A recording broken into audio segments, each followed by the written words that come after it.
Hello everybody, how's it going? So welcome to another One Piece review. This time we're covering manga chapter 1116. This chapter, I honestly feel like Oda was his rebuttal to a lot of people questioning how much Oda was going to reveal about the Void Century. I literally spelled it out, like, I didn't think Oda was going to reveal too much more. We're not going to get, if you're hoping for another major reveal like we got in the last chapter, hate to be the bearer of bad news, but no, I don't think we're going to get another revelation until Elbaf. These revelations are a setup as to what's to come on Elbaf. I felt that way after the last chapter. I feel that way even more so after this chapter, especially with the ending of this chapter, which was literally Oda catching himself. And because I didn't forget what Rayleigh said before the time skip, and apparently Oda didn't either, because he literally ended the chapter with Rayleigh. Like, we do get some information, but not to the extent that we got in the last chapter. The information more or less coincides with what about the ancient weapons, which if you put two and two together, you can kind of figure out, like, the ancient weapons, like, had a hand, and the fact that Joy Boy was involved with, but we'll get into that as we go along. But we start off with the cover page. Oda continuing to make up for the lost ground with the missed interactions that he had during the Wano arc. So this is what we get here with another interaction. This time is with Osuru, as she's providing dumplings for Yamato. Which also, you have the Yokozuna, the sumo wrestler that Luffy sumo wrestled back during Wano Act 1. He's back there in Okabura Town, I believe. I don't know why, but I guess live and let live, right? And I hope he's not thinking of doing anything perfect, because he's got this real weird look on his face, looking at Yamato. You see the other Kunoichi in the background, but Yamato's taking the rice dumplings. I say that the sumo ironing on Yamato has this weird look on his face, because we know how he acted in front with Okiku and that whole deal. So yeah, I'm just throwing that out there. I like how the beginning stages of this chapter is literally how the previous episode in the anime, episode 1106, ended. Like, it ended with Vivi being revealed on the blimp of Morgan's news. So, and in this chapter, it literally starts off in the Kingdom of Alabasta. But we also get to see Emu, he's walking through a hallway, and no butterflies around Emu, so that's kind of interesting. But immediately, two things stand out in this scene. Number one, he walks up to a portrait who looks very much like Vivi. I'll get back to that in a minute. But we see Alabasta as Vegapunk is spreading his message worldwide, and then Emu is like Vegapunk. Now the switch is finally turned on for Emu, because whatever happens now, the rest of the world knows about it. But I do like the fact that Oda is having some in the world of One Piece, like, questioning what Vegapunk is saying. And you got people, like, questioning, and like, how can an 800-year-old war be ongoing? No one back then is alive today, which I guess they really don't know about Emu. Emu is, like, saying Vegapunk. And what's really interesting is, like, we also go to a missing poster for Vivi. So Vivi's still missing to them, but we know where she is at. In fact, we don't even see Vivi in this chapter, but we do see a missing poster. Now, the portrait that Emu is at is clearly, obviously, Nefertari D. Lily. I'll get back to that by the end, because this is another hint of what I've also been saying. But yeah, so it looks like, obviously the portrait looks like Vivi, but we know it can't be, because there's no point in showing a portrait and a missing poster if they're the same person. Like, plus we've already seen Emu with a picture of Vivi during the reverie. Like, Emu clearly desires Vivi. In fact, that's what Emu said to the Gorosei. I desire Vivi, bring her to me. But obviously that portrait has to be of Nefertari D. Lily, which is funny because, like I said, like we just got Vivi returning in the anime, but if you technically think about it, we're close to, like, getting the voice revealed for Emu, because Emu also speaks when the reveal of Nefertari D. Lily is a thing. We're getting pretty close to that, so I don't know. A lot of people are gonna bring out the magnifying glasses for that. But what's really messed up is like you have while this is going on, you have like a funeral for King Cobra in Alabasta. So finally, they obviously know what went on. They're having a funeral for King Cobra. It's messed up because Vivi's not even there to attend because she can't. She's on the run. Literally, she's like laying low or laying high in this case with Morgan's news in a blimp. Speaking of voice acting, like Hiko Okamoto, who is the voice actor for the young version of Kuma that debuted in the recent episode, like I have to say, like the voice acting on that was on point. Like just like how Bonney's voice actor has been killing it. And that's another thing too, like we're not even sniffing the Kuma flashback and already people have got the tissues on standby. The incredible voice acting of Kuma just crying and Bonney, and that whole scene was perfectly done. Like, first off, I appreciate how they explain like why Vegapunk wasn't in the room, because it's kind of like a mystery during the chapter. So the anime kind of expands on that. That's what I wanted to see. But a lot of holes that we've gotten from the chapters get filled in with the anime. So I appreciate that. So Bonney kicks Vegapunk out. It should have been obvious, but we didn't really know. We didn't have clarification on that. So she kicks Vegapunk out the poor room. And I love the whole scene of where she's trying to force her way in to the memory. Like that, like it is insane. Like it is insane that every scene that Bonney is in, they have made it a vocal point. They have made it stand out among all other moments. Obviously, Luffy versus Lucci in the anime was top notch, but if you really think about it, the way they've handled Bonney, every scene she's been in, regardless of what mood she's in, whether she's been scared to death by bugs or whether she's like on the rampage looking for Vegapunk, looking for answers about every detail when it goes to like facial expressions, is on point. But this episode, no joke, looked real good in this episode. Like they did an amazing job with this scene. Forces her way into the bubble, and then Kuma just tearing up, and she hears it, and everything. The sorted scenes with Kuma and how twisted that scene ended up being because of how twisted the flashback is going to end up being for a lot of people that don't know what's ahead of them. Like I said, people are already got the tissue boxes on standby, but we haven't even sniffed the flashback yet. And bro, we haven't even sniffed the panel of Bonney sopping her eyes out, and it adds a whole new layer considering what we know. Once the flashback is over and we get that scene with Kuma arriving, punching Saturn in the anime, and Bonney reunites with Kuma for the first time in years, that will be one of the top 5 most emotional moments in One Piece. Mark my words. If this is the direction they continue in, yeah, I'm telling you that right now.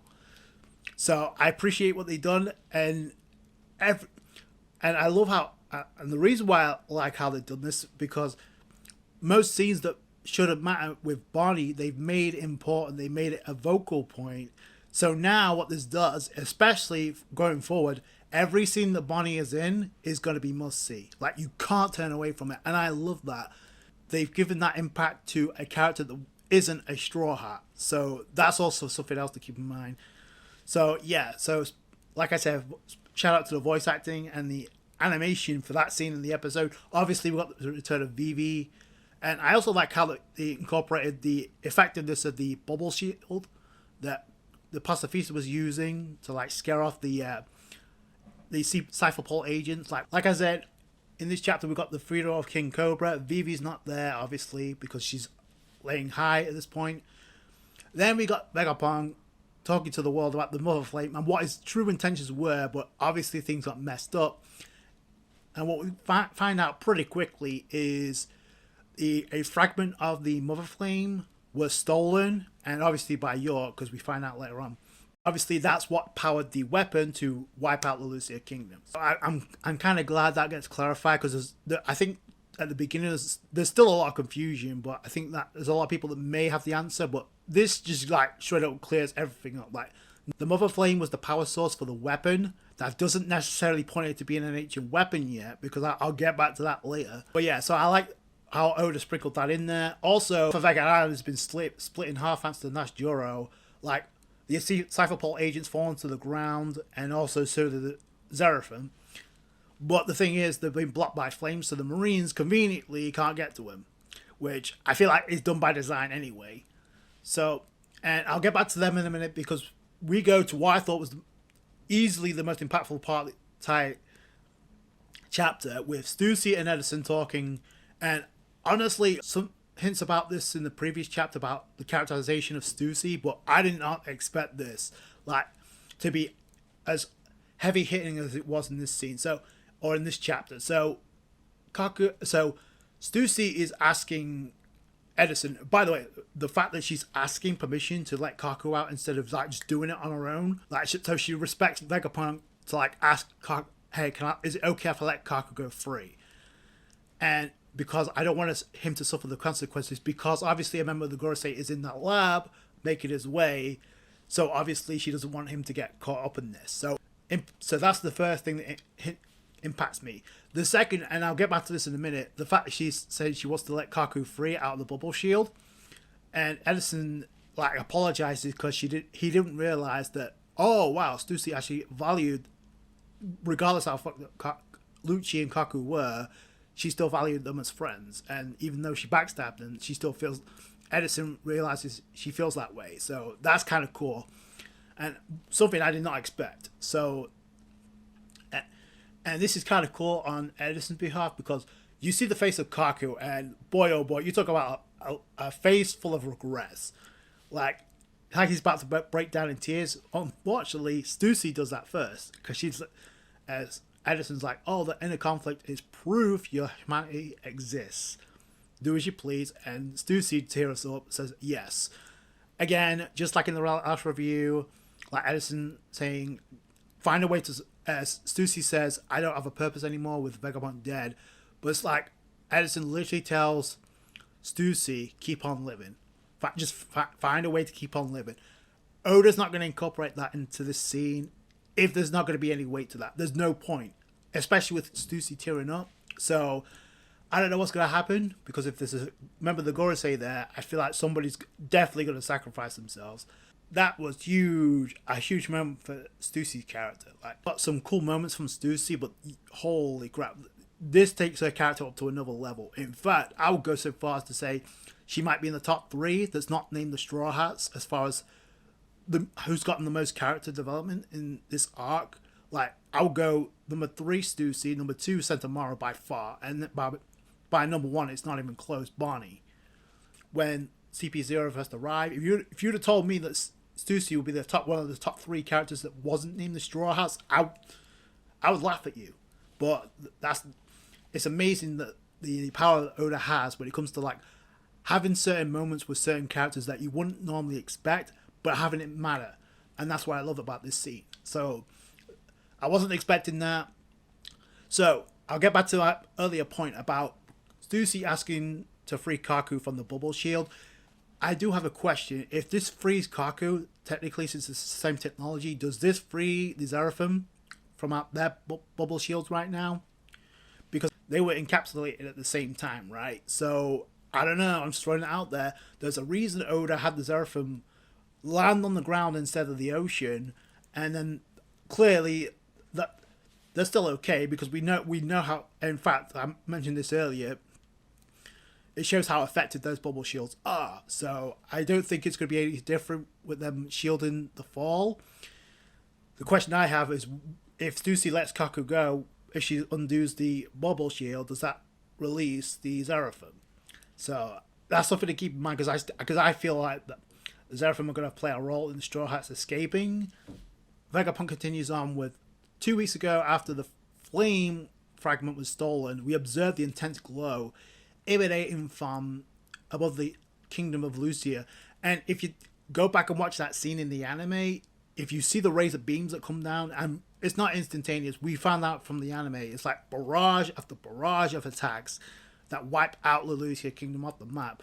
But if you look at those beams, it does look like there's a flame inside, so that would make perfect sense. And the fact that it's just a fragment, because he created the mother flame, even though it wasn't technically his fault, he still feels like he's an accessory to that tragedy. So he apologizes. So, and this is where we go to another curious scene in the chapter, because this is where, when the mention of ancient weapons gets brought up, we go to Wano, where we see Momonosuke and Kinemon, and Momonosuke is about to say something really dumb, but Kinemon is like, yo, shut the fuck up, don't say anything. So good on Kinemon for trying to shut him up.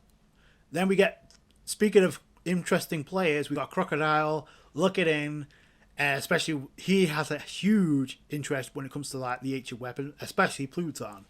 So I'm just going to throw that out there. So, and with Crocodile shown here, since he's a member of Cross Guild, does that technically mean the fight, because we know Zera from Crocoboy, or I guess in this case Zera from Croco Kid, they got deployed to take care of Cross Guild. So either that fight hasn't happened yet, or it's about to, or which, and this would absolutely be hilarious, only for the fact that people are like, this would shut people up, like criticizing Mihawk because like, oh, he was tentative about going up against 3 other Yonko and their crew members, and a lot of people try and call Mihawk out for actually being cautious. Kid who steamrolled up to Shanks, and look how that worked out. So I would absolutely love if they off-screen no diffed the remaining Zeraphim. That might actually make people actually tear up or cry, because that would shut a lot of people up. So, especially with Buggy involved, so that would be hilarious. So I hope that's the case, just from a personal standpoint. But speaking of another ancient weapon, we go to Fishman Island, where we see Shirahoshi listening in, which I think is very telling. And this is part of like where we find out that Joy Boy attempted to ensure that the ancient weapons would be passed on. The 3 ancient weapons would be passed on to future generations. It is said that Joy Boy attempted to ensure that they would be passed on to future generations. Notice how it said attempted. So again, I'll get back to that because it's another tidbit of information. Then this becomes, what becomes a message of answers becomes a Q&A session for Vegapunk, because he's literally questioning. That begs the question, why hasn't the world sunk enough? If they had the power of the ancient weapons, surely that would have done a lot more damage. So there's a lot of question marks as far as that. But, and this is where not only do we get a Q&A session from Vegapunk, we also get a Whitebeard Marineford moment with Vegapunk, because this speech gave me those same vibes. Now, granted, it was spread out throughout sections of this chapter, but it definitely gave me the same vibes, especially considering, but the day of the answers is coming. Consider this a warning. When that day comes, everyone will fear the notion of a sunken world. So I'll get back to that by the end, because there's something else I want to bring up about where this is potentially going. So the Void Century is still an enigma, but there are those who know what happened in its entirety, and at this point we already know who that is. So it's not a mystery. But man, oh man, oh man, we go to Marine HQ, and Akaido is pissed at this because, and remember what I said about the Whitebeard Marineford vibes? In that position were Sengoku, who was not happy when this speech was broadcasted to the entire world, and here we have another speech ushering in the pirate era to like rally this new era even more. And Al-Qaeda is like, you're going to explain everything, Vegapunk? It's like, Al-Qaeda, Fleet Sakazuki Al-Qaeda knows certain things, but he does not want this out either. But there's nothing they can do about it. So Vegapunk's like, I'm referring to the former members of the Pirate King's crew, the Roger Pirates, which at this point we already know. And we also see Croakers. Looks to be another section of the world, which I think it looks like Apu and his crew are listening in. So this is what I mean by rallying up the pirates, because this is exactly what the Marines do not want. We go to York, who is literally realize, and this is like where she reveals, oh, how could you realize that I was the one that stole the fragment of the Mother Flame? But that she realizes, oh, you're a terrible liar. Allows the actor, and we go to a callback when York was first revealed to be the assailant, the traitor who locked up Vegapunk. So, and it looked like he was sincere about being surprised, but York just said he was a terrible liar. You got news about Leloucia and took readings. When the timeline doesn't add up, which I have to admit does not add up. He must have known the government's plans way ahead in advance, and decided to record this message. That's definitely what it's pointing towards. While this is going on, you also have a panel of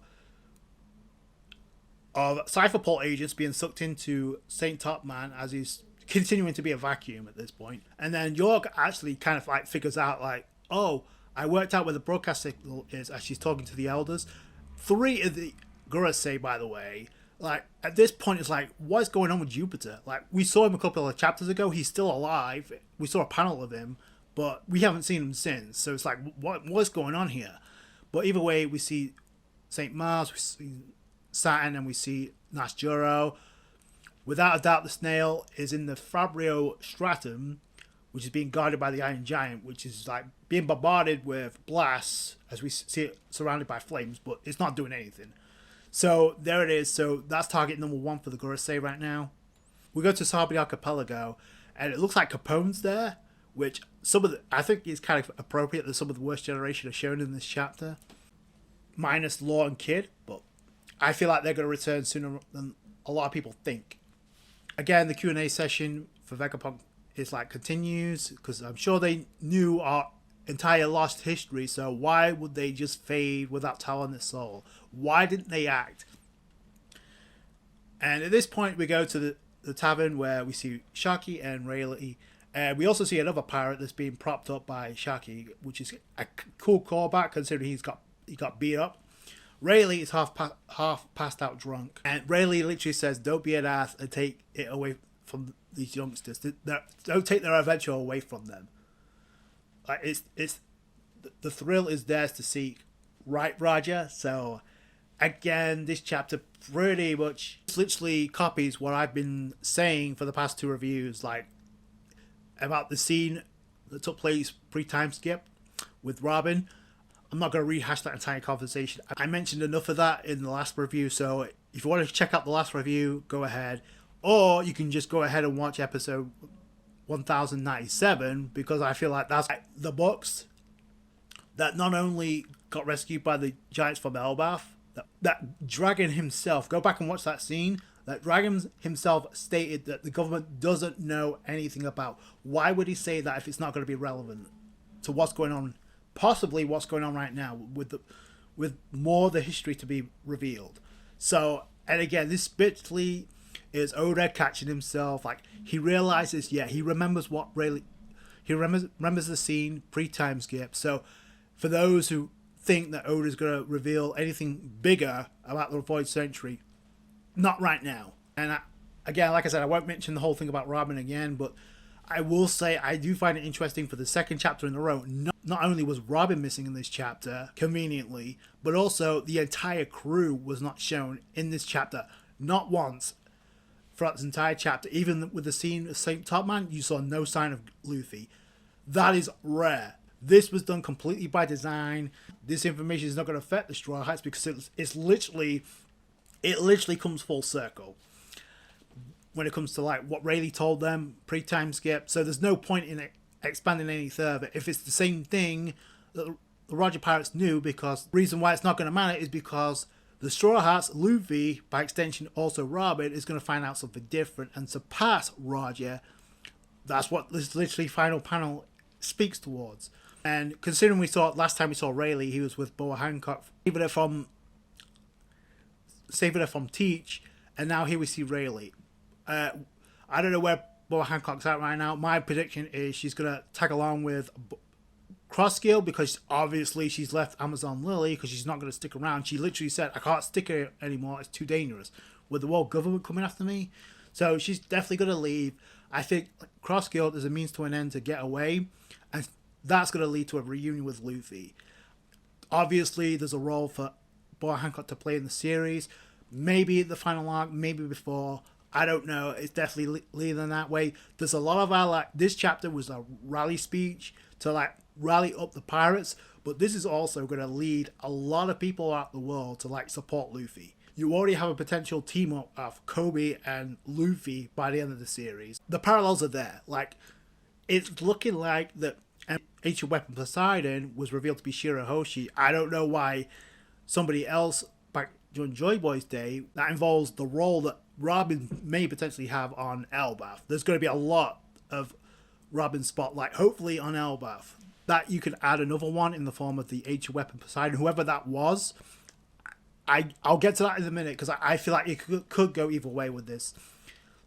Because this was really about the reveal of the ancient weapons, and Joy Boy attempted to get rid of the three. We know two of them are out of Imu's possession, Shirahoshi, and the reason I say this is because you remember back during the Reverie when Imu had the both bounty posters of Teach and Luffy, and also we saw a picture of Shirahoshi. Joy Boy got the ancient weapon Poseidon away, but also the very first time we got a mention of Joy Boy is when I mentioned this in the last review as well, is when Robin discovered the poneglyph that first indicated about Joy Boy. That was the beginning of the hype, and it was found where? Fishman Island. So I personally think the ancient weapon Poseidon was another ally. Now there's a possibility, there's part of me thinking that maybe Nefertari D. Lily was the ancient weapon, maybe. And the only reason I say that is because there's a poneglyph in Alabaster that indicates, that points to another ancient weapon being on Wano. So, and I questioned when we got the reveal that Nefertari D. Lily was revealed, and also that meant Nefertari D. Vivi was a D. And I asked, what was the purpose of having a poneglyph having a lead-in to another ancient weapon, Pluton, like being on Wano? Like, it doesn't make sense unless you connect the dots that it's all related to what happened during the Void Century. I literally said this word for word when I made the observation that possibly Nefertari D. Lily teamed up and refused to join Emu, teamed up with Joy Boy. Why else would Emu desire Vivi at this point? So I don't know. And the fact that Kinemon tried to shut Momonosuke up before he said anything about the ancient weapon Pluton is telling. You can swing this one number of two ways. Clearly he had influence over two of them. So the Mother Flame could be what powers up the final ancient weapon that Emu may have, Uranus, but that's still not confirmed. Like, it could, considering what we know about technology and considering how much we've gotten so much when it comes to clones in this arc, I'm not gonna like jump the gun and say, oh, it's the ancient weapon Uranus. No, you can't do that, because nothing's really confirmed at this point. In the previous chapter, it was mentioned ancient weapon technology. This is just my theory. Like, I definitely feel like there's going to be a time what happened in the past with the pirates or the rest of the world joining in with Luffy. Because, listen, there was a scene in a couple of chapters ago where we saw a celestial dragon, the mother of Charles, I think, who was questioning, what does he mean? Like, when it said this hidden truth that some members, some of the celestial dragons, some of the Tenryubito don't know what's up. They're kind of ignorant to this, and for good reason, because obviously those who were there back in the day do not want this getting out. In fact, the moment the truth was revealed, celestial dragons wanted Vegapunk's head at the stake. Like, they did not want this getting out. Emu certainly didn't want this getting out, and now it is. So there's nothing they can do about it, regardless of what happens at the conclusion of Egghead Island. This is going to rally so many allies for Luffy. It's crazy. Could you imagine? This is only the first arc of the final saga, and already Oda is teasing what's to come. The hype on Elbaf is going to be insane when you consider, well, right now Egghead Island is crazy, but what does that mean for Elbaf? Like, oh no, like I said, a very decent chapter. But honestly, it just felt like Oda is like, he brought this full circle, and everything that we found out in this chapter is something we kind of already knew. But Oda is confirming certain things, and he's also making it make sense, and he's tying it together, which I appreciate. I'm pretty sure the transmission is going to be interrupted very soon, because now the Gorosei know where to look. That I don't see this message playing out much longer. So either the intermission gets cut short before anything else is revealed, thanks to the Gorosei, or there's really nothing else for Vagabond to reveal, because he did say most of the information comes from the poneglyphs. Now, I kind of want to know where the poneglyphs are right now. Maybe they're on Elbaf, I don't know. But there's more to, clearly there's more to the tale of the Void Century. I just mentioned about Lily being revealed, and obviously Nefertari DVV being a D. Obviously, she's going to reunite with Luffy, maybe sooner rather than later. I don't know.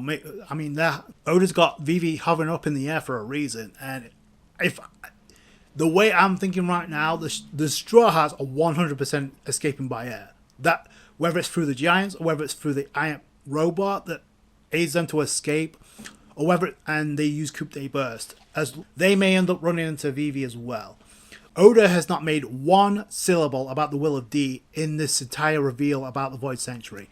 So that's something else that a lot of people seem to gloss over. Like, there's still mysteries that we don't know about. And how did the Guma Guma no Mi, or how did the Nika Nika no Mi, or the Guma Guma no Mi end up out of Emu's clutches? Because clearly he had the straw hat, the giant straw hat that a lot of people seem to think belonged to Joy Boy. How did the devil fruit that Joy Boy have? It's eluded them for 800 years. And how did they find it? Only for Shanks to like steal it back, only for it to end up in Luffy's gut. And now they have this problem. So yeah, so that's another question we kind of need answering. So there's a lot of question marks, despite the fact that Oda did give us a few answers when it comes to the Void Century. So just throwing that out there. But all in all, that was a great chapter. Like I said, the Stussy and Edison and Kaku interaction hit much harder than I thought it would. Like, that was definitely the most impactful part of the entire chapter for me. Is Stussy going to survive? Let me know what you guys think down below. That's going to do it for you guys. Thanks so much for watching. Like the review if you did, a thumbs up. I appreciate that. Subscribe to more One Piece. Catch you guys later. Thanks, guys. Bye.